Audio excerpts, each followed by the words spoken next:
Alors, bienvenue en ce 10 novembre.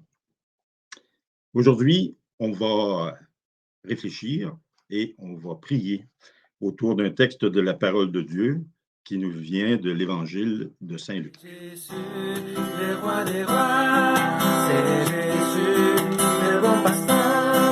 Alléluia, Alléluia,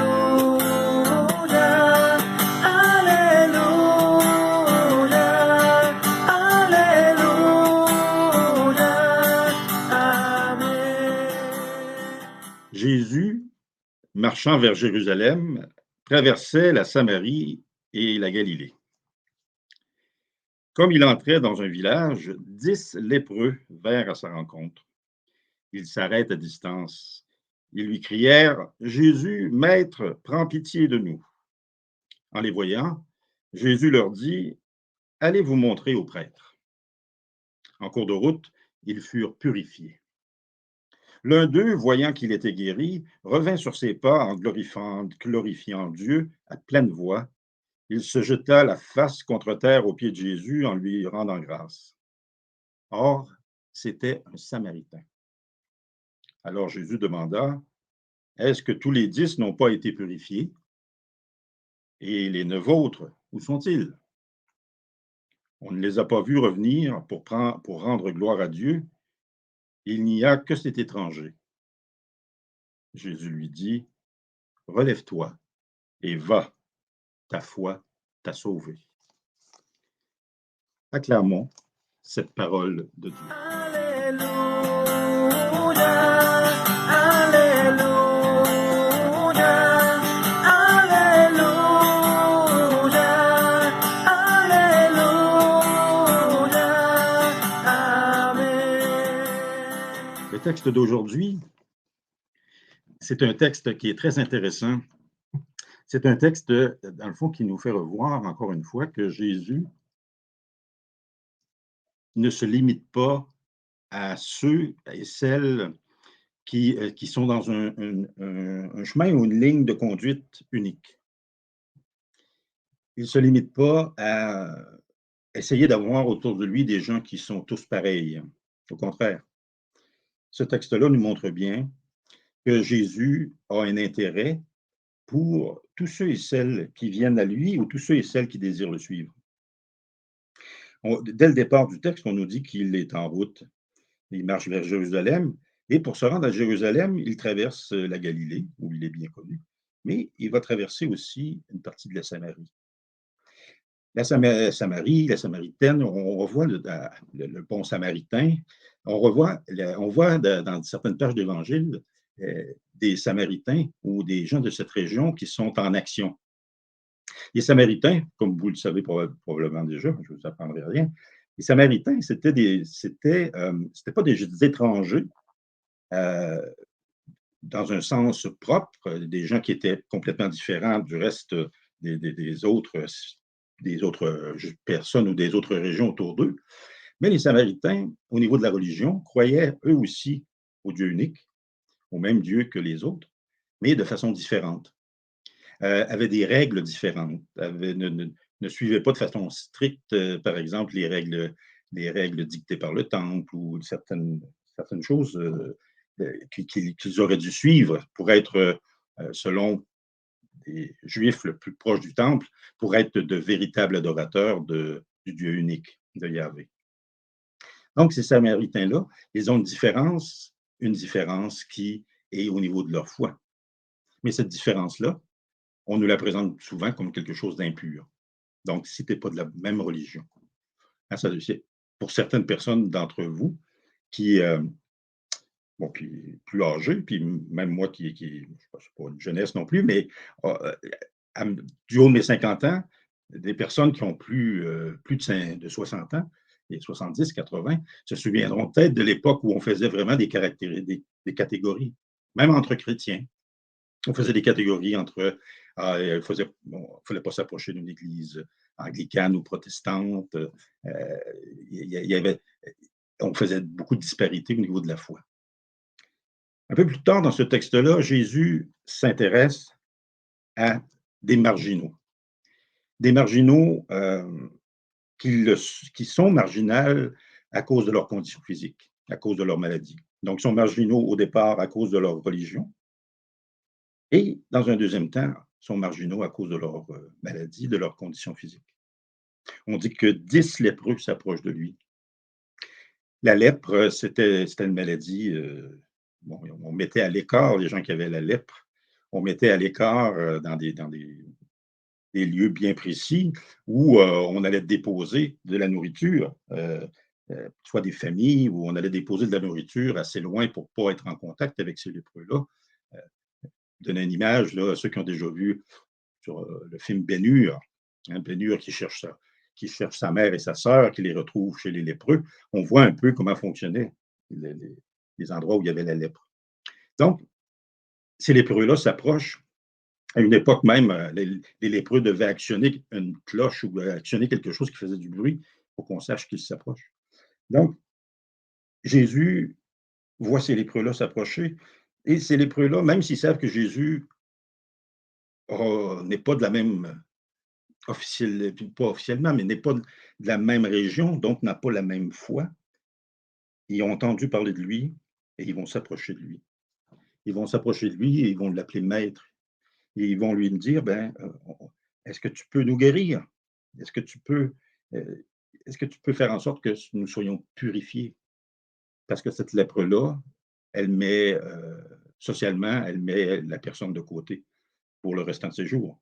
Elle met la personne de côté et cette personne-là, elle n'a on croyait qu'elle était lépreuse pour des questions pour avoir péché elle-même ou pour quelqu'un de sa famille qui avait péché ou ses parents ou peu importe. Donc, c'était vraiment une question d'impureté profonde. Est-ce que tu peux nous guérir? La réponse que Jésus va leur donner, allez vous montrer aux prêtres. Allez vous montrer aux spécialistes de la religion. Faut pas entendre prêtre quand on parle des prêtres dans l'Évangile ou dans l'Ancien Testament.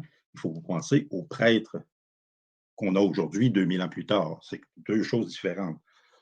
Donc, allez vous montrer aux prêtres. Allez vous montrer à la religion officielle.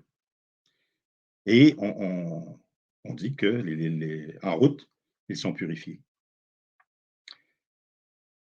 Donc, tantôt, on va s'intéresser à celui qui est revenu, mais les 9 autres, on peut supposer qu'ils se sont rendus jusqu'au prêtre. Bon, et ils se sont rendus jusqu'au prêtre, et puis, ben, ils sont arrivés là purifiés. Il fallait au départ que les prêtres sachent qu'ils étaient lépreux.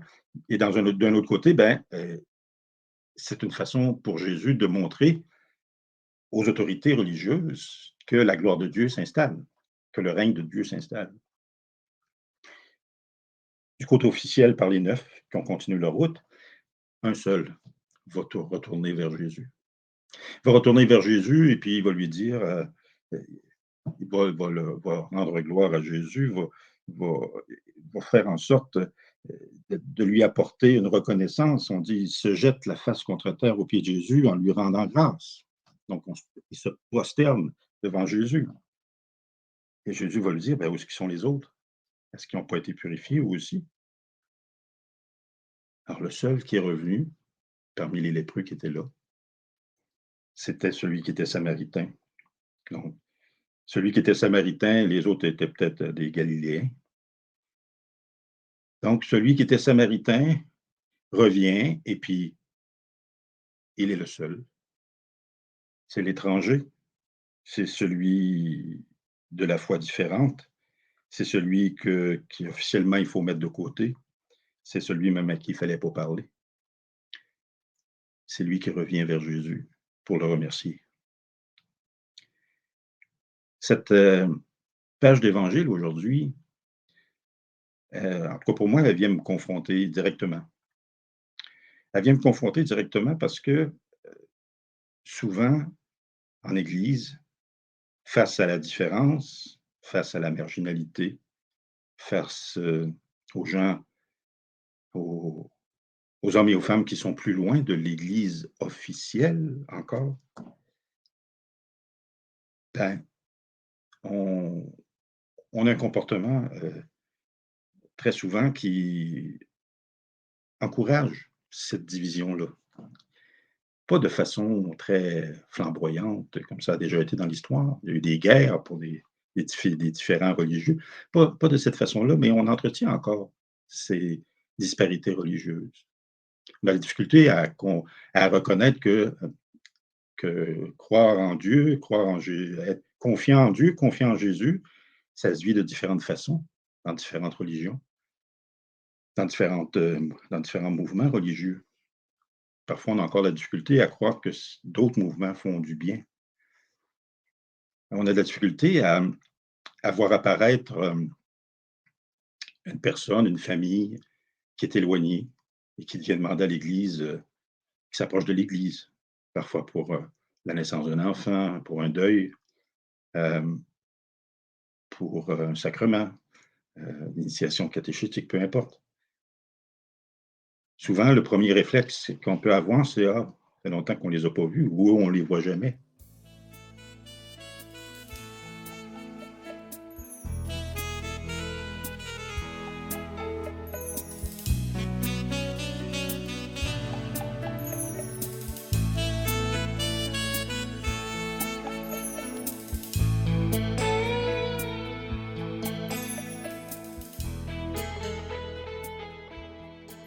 Alors, si vous le voulez, on va prendre quelques instants pour demander au Seigneur justement de nous ouvrir le cœur. Demander au Seigneur de nous ouvrir le cœur à travers tous ces changements qui surviennent actuellement dans notre monde, mais surtout dans notre Église. Des changements qui sont pas difficiles, sont pas faciles plutôt, qui sont difficiles. Qui sont difficiles même pour ceux et celles qui sont en autorité, pour ceux et celles qui sont impliqués. Des changements qui vont être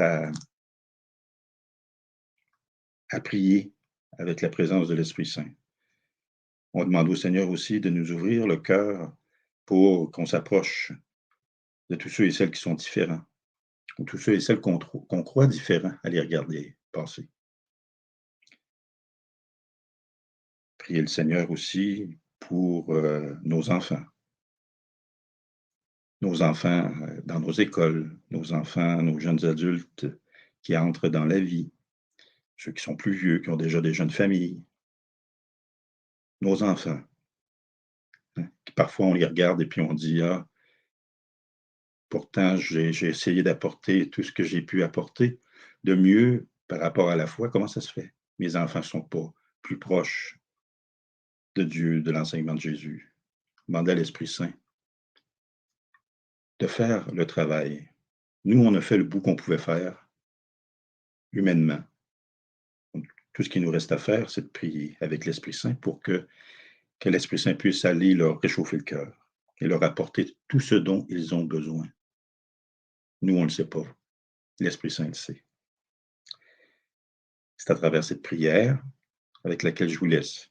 Je demande au Seigneur aussi aujourd'hui de bénir tous ceux qu'on a mentionnés, bénir aussi tous ceux qui habitent vos cœurs, apportent du bien et de la consolation sur ce qui pourrait vous tracasser. Au nom du Père, du Fils et du Saint-Esprit. Amen. Bonne journée.